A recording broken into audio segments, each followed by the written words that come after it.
up some barbecue for you. T-Roy's chilling in the backyard grilling, showing you that you can cook it too. Always with a beer or whiskey, but he cooks responsibly.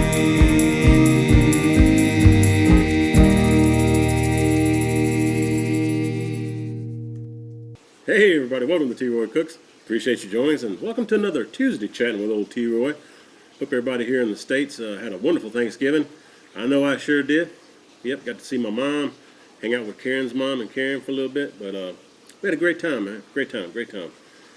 Oh, as you can see, I'm wearing a new shirt and hat. My merchandise is available, folks. I'll put the link down below in the description box. If you're interested in this Game Guard hat, that's what it looks like. Love the hat, man. Love the hat. I got this this black shirt with some of the green that's from my logo.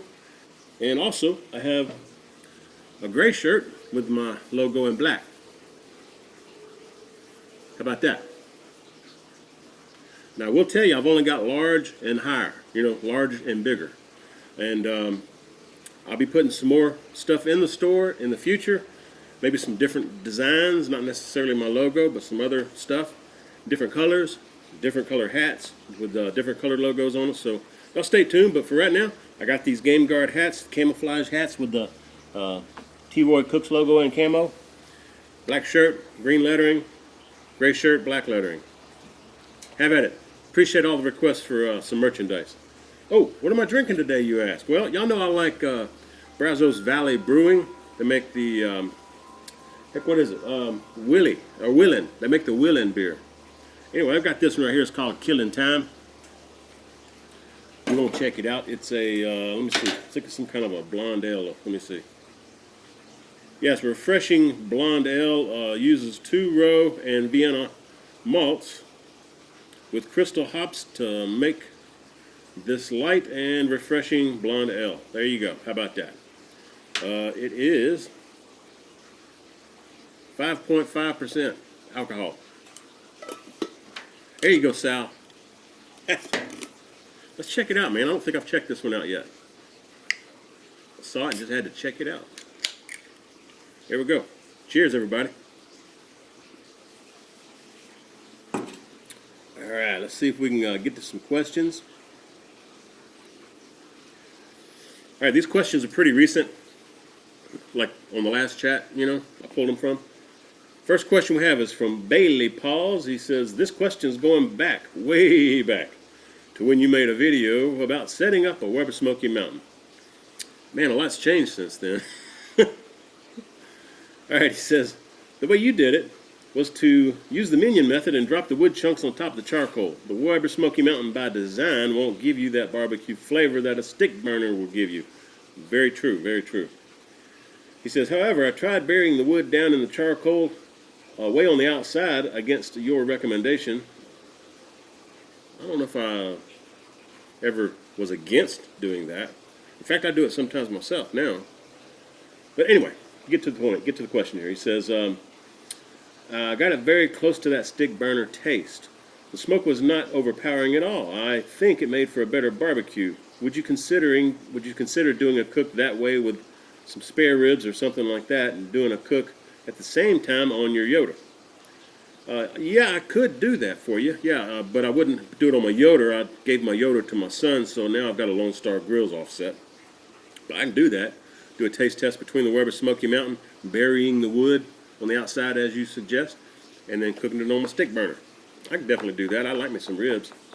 That's a good suggestion, man. But I tell you what, man, we went and saw Harry Sue up at Justin's house, Baby Back Maniac. And Harry Sue he actually put the wood chunks in the Wyble Smoky Mountain charcoal container, whatever. Anyway, he put the wood chunks down and then poured charcoal over it. Okay? So he really buried the chunks. And then we did the minion method in the middle. And I think he may have put a wood chunk in the middle, on top. He kind of buried it a little bit, but you know what I mean. But yeah, man, it turned out pretty doggone good. He said that he does it that way because it keeps the wood from smoldering. So you don't get that smoldering flavor as you would if you lay the wood chunks on top of the charcoal. But I don't really notice that much of a difference between the two methods on the Wyble Smoky Mountain. But I'd be happy to give it a shot, man. I appreciate the suggestion, and thanks for the question. Cheers to you. Appreciate it. Next question. Oh, we got somebody new I haven't seen before. Jean Wyble. She says, if you smoke a turkey, is it okay to stuff it with bread dressing? Yes, it is. But you have to make sure that dressing is cooked to about 165 or better before you're going to pull it out of the oven. That dressing's got to be cooked.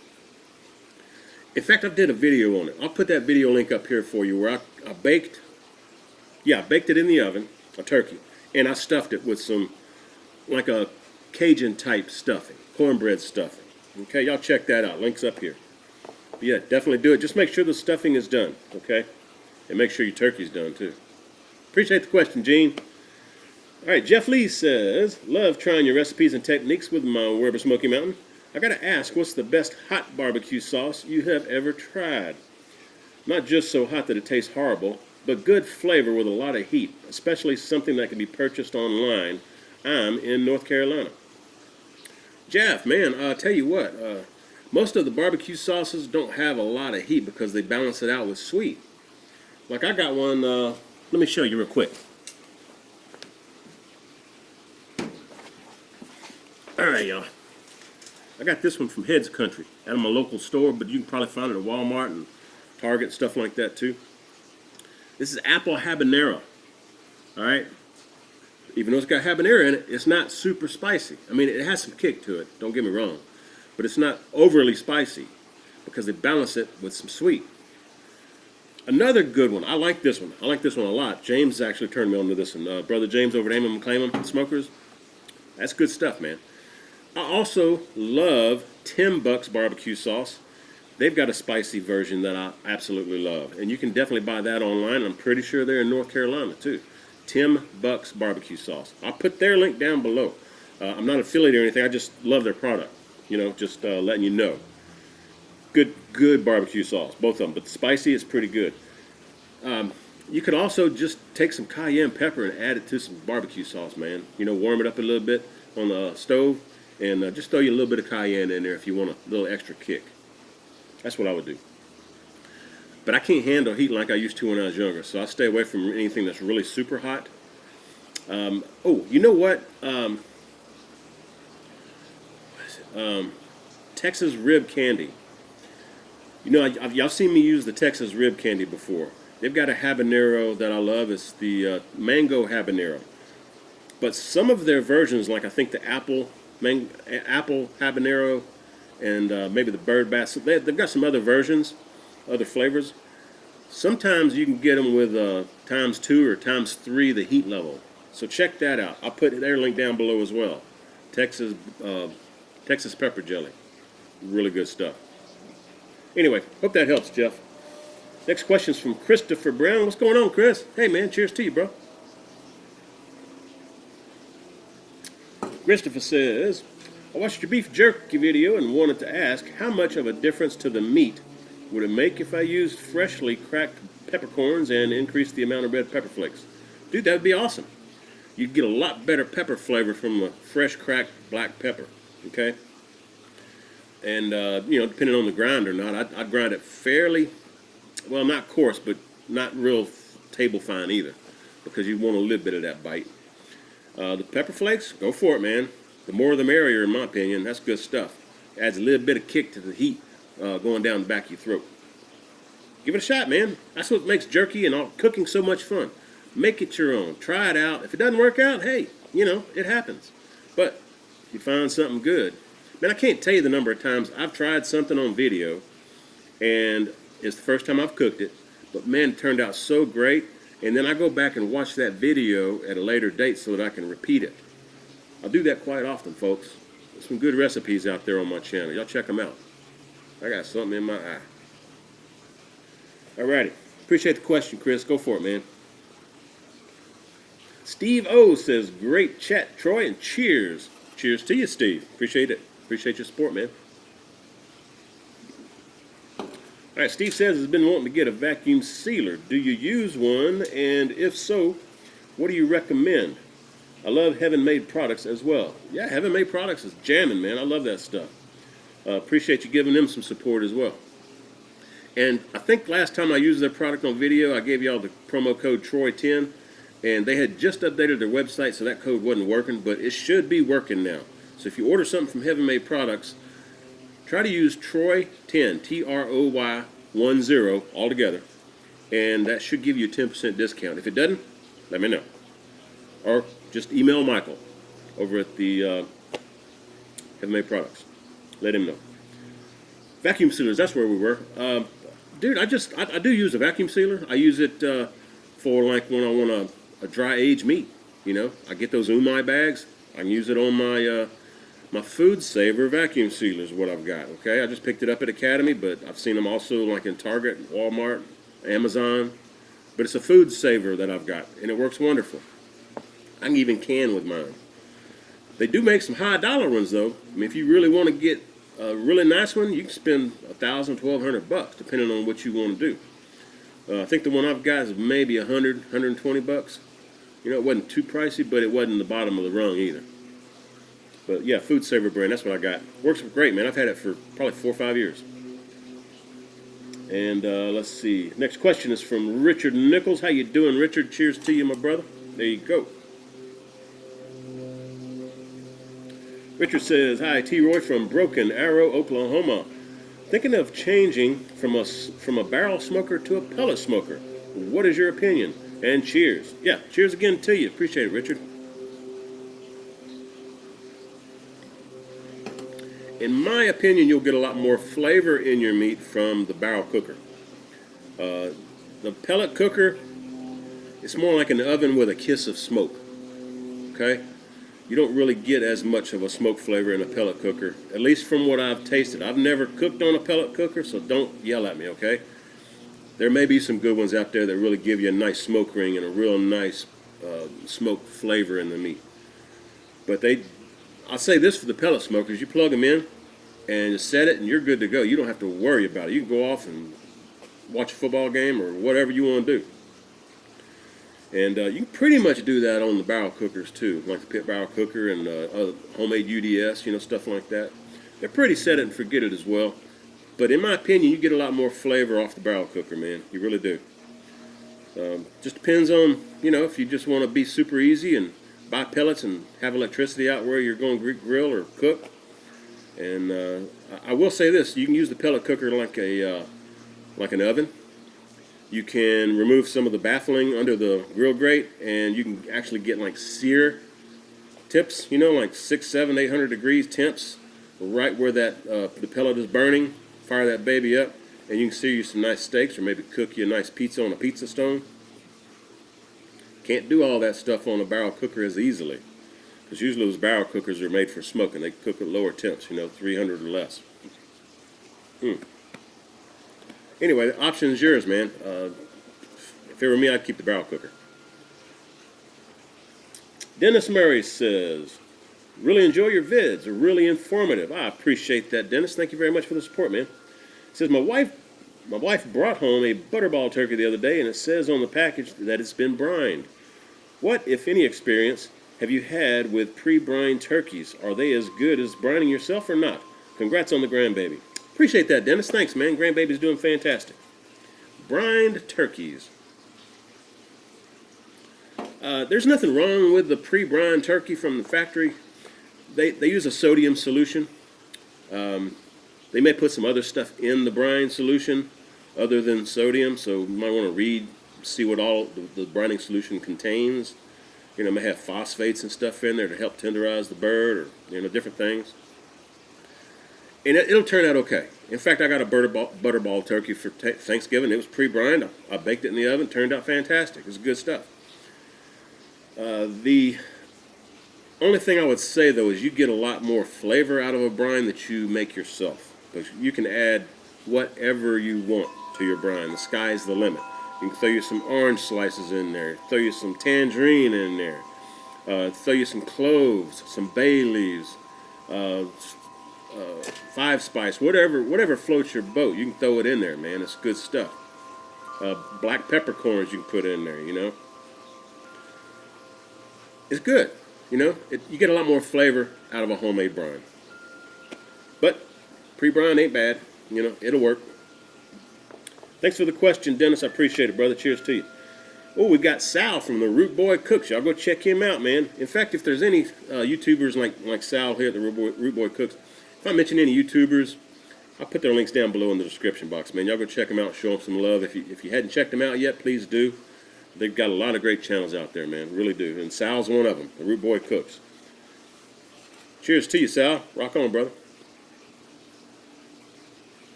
What you got for me, Sal? He says, I'm not doing a turkey this year, but, he says I'm not doing a turkey video this year.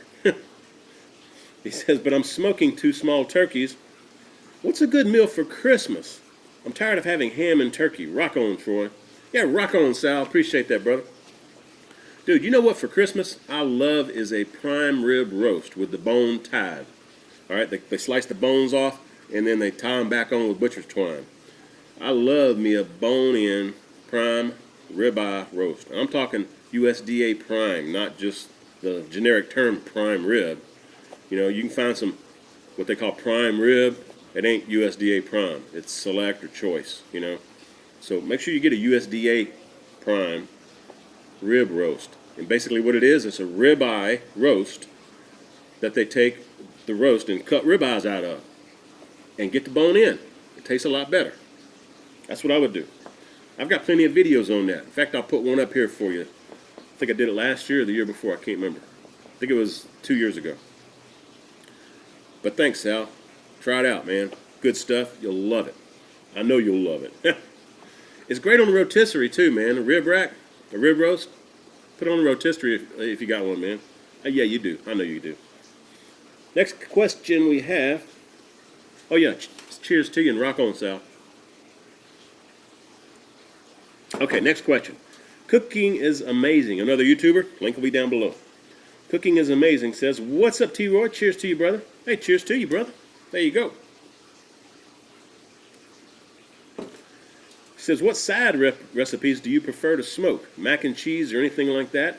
Have a blessed day. I appreciate that. You have a blessed day too as well, man. In fact, all of y'all have a blessed day. Man, mac and cheese is one of my favorites, but I also like smoked baked beans. Baked beans are good stuff, man. In fact, I've got a video, somebody asked me about a chat or two ago, about, they saw, what is it I did? I did some ribs, some pork ribs, and homemade baked beans. And yes, that was my grandmother, Mama Jean's baked bean recipe. Talk about good, really, really good. I made some recently, in fact. Really good. I'm going to have to do a separate video on just the baked beans, though, man, because that was really good. But baked beans and mac and cheese, what else? You know, I really like to take, like some French bread. I like the wide, like they call them here in Austin, they call it pan francis or something like that. Pan francis. Anyway, it's a wide loaf, okay, and about that long. I like to cut it open, put some butter all on the inside with some garlic, maybe a little salt, put you some mozzarella cheese on that, and then, you know, leave it open, leave it face open with the cheese and the garlic and butter, and put that in your smoker and let that smoke until the cheese is melted. Woo! Doggy, that's good. Real good, real good. Anything else? Can't think of anything else, man. Mac and cheese, though, definitely, and baked beans. Next question we have is from David Espatia. Hope I'm saying that right, David. He says, cheers to you, Troy. Cheers to you, David. Appreciate that, man. Y'all liking this new hat? This hat's cool, ain't it? I love this hat, man. Game Guard, man. You know, the reason I got this hat, I had these hats made, y'all see me wear that Lone Star cap all the time. I love that. And it's a Game Guard hat as well. So I was like, man, if I'm making hats, I'm going to get some Game Guard hats because I just love the way they feel. And I love the way they look. In fact, see this camo design? Each hat is unique. Each hat's different. There are no two hats that are the same. They all have a different camo design. So this is the one that I like. So I'm keeping this one. But there's some other designs, you know. So what you see in a picture when you're ordering it may not be exactly what you get. But it's going to be the same colors and camo material. It'll just be different, like if I've got a tree or palm leaves here, you may have it, and then maybe up here or something. Just letting you know. Each hat's unique. It'll be yours. Where we at, David? He says, new barbecuer and fan of your channel. I appreciate the support, David. Thanks. Appreciate that, man, very much. He says, very helpful. What's the right internal temperature for a 3 to 4 pound brisket? He says, 195 dried it out. I tried it again, pulled it out at 152, and it came out juicy, but there were some tough pieces. Plus, I'm not getting a thick smoke ring. He says, I smoked it for 3 hours. Should I have kept it in for another hour? And he did an offset smoker cook. He did fat side up. He did briquettes with some hickory chunks. Oh, he also injected and rubbed it. And he smoked it at 250. 3 to 4 pounds, and it turned out dry. I'm going to say you probably got you a brisket flat. You did everything right. Cook it until it's about 195 to 200, 198-ish, usually. But probe it until it turns tender, man. If it's not done at 200, let it go a little bit longer. And to keep it from drying out, wrap it. Wrap it when it hits about 155, 160. It's starting to go through the stall there. Wrap that baby in some butcher paper or some foil and let it finish cooking like that and wrapped. Leave it wrapped while it's finished cooking. But probe it with your instant read thermometer, man, and probe it and cook it until it probes tender, like it's going like a knife through hot knife through butter. How about that? Now, having said all that, if you have the option to get a brisket point, get that instead of the flat. Okay, the brisket point is where all the flavor is. That's where all the internal fatty meat is. It's marbled a lot more than the flat. The flat is very, very lean. In fact, here in Texas, when you go in a barbecue joint, they ask you, if you're asking for brisket, they ask you, do you want the lean or you want the fatty? All right, the lean is the flat, the fatty is the point. And the point's also what you cut up and make burn ends out of. All right, so get your brisket flat. And another thing too, from my experience, I can never get a brisket flat to turn out right if it's select or choice. I have to go with either USDA Prime, Angus, or Wagyu, or Kobe. Those higher grades of beef will give you a lot more marbling and keep your brisket juicy, especially in the flat area. So if you can't get a brisket point, see if you can at least get a USDA Prime or better brisket flat. That'll make a huge difference. But again, try wrapping it. Inject it, cook it the way you did it, but wrap it when it hits about 160, okay? And finish cooking it that way. As far as the smoke ring, put your meat on cold. All right, if you want to fake a smoke ring, which I wouldn't suggest, use some tenderizer. What is it? McCormick makes some, I think. Tender Quick, something like that. Sprinkle a little bit of that on, not much. That'll give you a pink smoke ring because it's a tenderizer, all right? It's curing the outside of the meat as it cooks, like a ham. You cure ham, you get that red color in the ham meat. That's what you're doing to your brisket if you put that Tender Quick on it. It works, but I wouldn't suggest it. You really don't, as far as I know, you really don't taste it. But it'll give you a hell of a smoke ring, man. It really will. Put your meat on cold, though. The longer it sits cold in your smoker, in the smoke area, it'll have more time to let smoke develop that smoke ring for you. All right? There you go. Appreciate it. Great question, David, and thanks again for the support, my brother. Appreciate it, bro. Gregory Soar says, T-Roy, have you ever thought about doing a video with a smoked suckling pig? Yeah, man, it's funny. I get this question maybe once every 6 months. Yep, I've thought about it. I brought it up to Karen, and Karen was like, no way are you doing a whole pig. No. Not even a suckling pig. No. Not going to do it. Karen loves pigs, y'all. She will not let me cook a whole pig. She does not want to see that thing sitting in my smoker. If I were to do one, it would probably be like up at Tango Joe's house or somebody else's house. Not here, though. Nope, that'll drive Karen crazy, man. She may kick me out. Anyway, I appreciate the question, Greg. Cheers to you, brother. Next question is from Christopher Carlson. He says, "Hey Troy, my name is Chris from California, and watch your videos all the time." I appreciate that, Christopher. Thanks, man. He says, "I was wondering if you know where to get beef plate ribs. I can never seem to find them out here, or maybe I'm just using the wrong name. Could it be a special order cut, maybe? Cheers and thank you." Hey, cheers to you, Christopher. Appreciate that very much, man. Beef plate ribs are also called short ribs or flanking style ribs. Okay, they're the same thing. They're not the dinosaur ribs. Those are different. If I remember right, the beef plate ribs come from the front lower section of the rib cage, whereas the big dinosaur bones, they come like from the mid to the back of the cow. From like the middle of the rib cage to the back towards the butt. I think that's the difference. And also the plate ribs, they have more beefy flavor in my opinion. I love them. In fact, they do sell them here. I know Lobel's has them. Snake River Farms has them.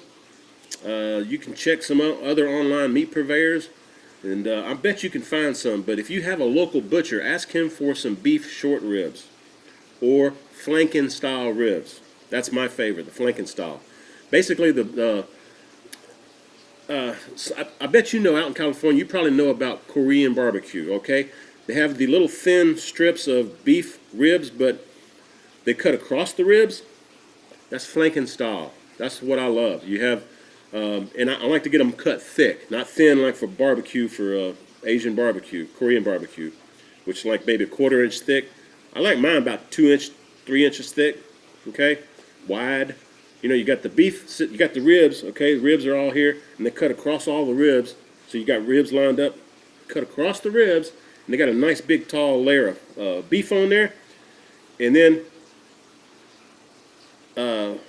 yeah, when they cut across the ribs, they cut like a starting line, and then I'll have them go like 3 inches and then cut another one. That'll give you a 3-inch thick and about a 3-inch tall rib. Flanking style ribs, babe. That's my favorite. The regular short ribs, or English ribs, is also another term. Check them out, man. They're all the same. Ask your butcher about it. I bet you can find some. If you can't, definitely try Lobel's. Y'all seen me do videos for beef ribs, the short ribs on video for Lobel's. Turned out fantastic. I even did a wrapped versus not wrapped on one of them. That's great stuff. And I know Snake River Farms has them too. And Snake River Farms is out in California, if I'm not mistaken. So probably less shipping. Appreciate the question, Christopher, and thanks again for the support. Cheers to you, brother. All right, next question is from Mankite. He says, a little off topic, but is there a difference between the sides of the pink butcher paper, or can either side be used on the food side? Depends on the butcher paper you get. Some of it is wax coated. What I prefer is non-wax coated, so you can use either side. Doesn't matter. If you get the wax coating on it though, that's mainly used for like freezing meat, not wrapping it and cooking. Okay, and you would probably want to put the wax on the inside to help protect the meat and keep it from sticking and all that good stuff. But if you're doing smoking and cooking, get the non-waxed paper. Okay, works out good, man. It's good stuff. And that was a great question. Appreciate that, Mankite. Folks, that's about all I got. Again, y'all check out the Head Country, the apple habanero, really, really good barbecue sauce with a little kick, and also $10. The link's down below. That's all I got, though. I appreciate all y'all's support. And again, check out the merchandise I have in my Shopify stores down below in the link. Hit show more. Get you some shirts. You know, again, we got this nice gray shirt here. If I can get it up here, there you go. There you go. Nice gray shirt. Nice hat. And more merchandise is coming. As soon as I start getting some of this product going, that'll give me a little bit of money I can expand. That's what I'm going to do. I'm going to take the money that I make off this stuff, which ain't much per shirt or anything, you know, and I'm going to turn around and put that back into making other hats, shirts, different designs, different colors, maybe different sizes. But they were asking me if I wanted to have smaller sizes, and I was like, nah, I don't, because most of my fans are barbecue people, and we're big people most of the time. I don't trust a skinny chef. I don't trust a skinny cook. Except Keith Bettag. I trust Keith Bettag. Another channel. Link will be down below. Y'all go check out Keith Bettag. Oh, and my turkey gumbo. That video will be up Thursday. Y'all check that out. Be sure and check it out, man. I made homemade turkey gumbo per y'all's request with some sausage and andouille in it. And I used that turkey that I grilled on the Santa Maria Gabby's Grill. Used that turkey, and I made a homemade stock with the bones and some of the skin. Woo, doggy, you talk about good. My. And my mom was here to try it out. That was good stuff. But again, that's coming up Thursday. Y'all check it out, man. And you can replace the turkey with chicken if you'd rather chicken and sausage. It works out great. But homemade roux, homemade stock, homemade. All right, I even grilled the turkey. Good stuff. Thanks again for all the support, man. And I love each and every one of you. Hope everyone has a safe week. We will see y'all Thursday. And if not, we'll see y'all next Tuesday here on another Tuesday Chat with T-Roy. Y'all like this? Give me some thumbs up. Hope you share the video. And when you do, please tell all your friends that T-Roy cooks responsibly. Cheers, everybody.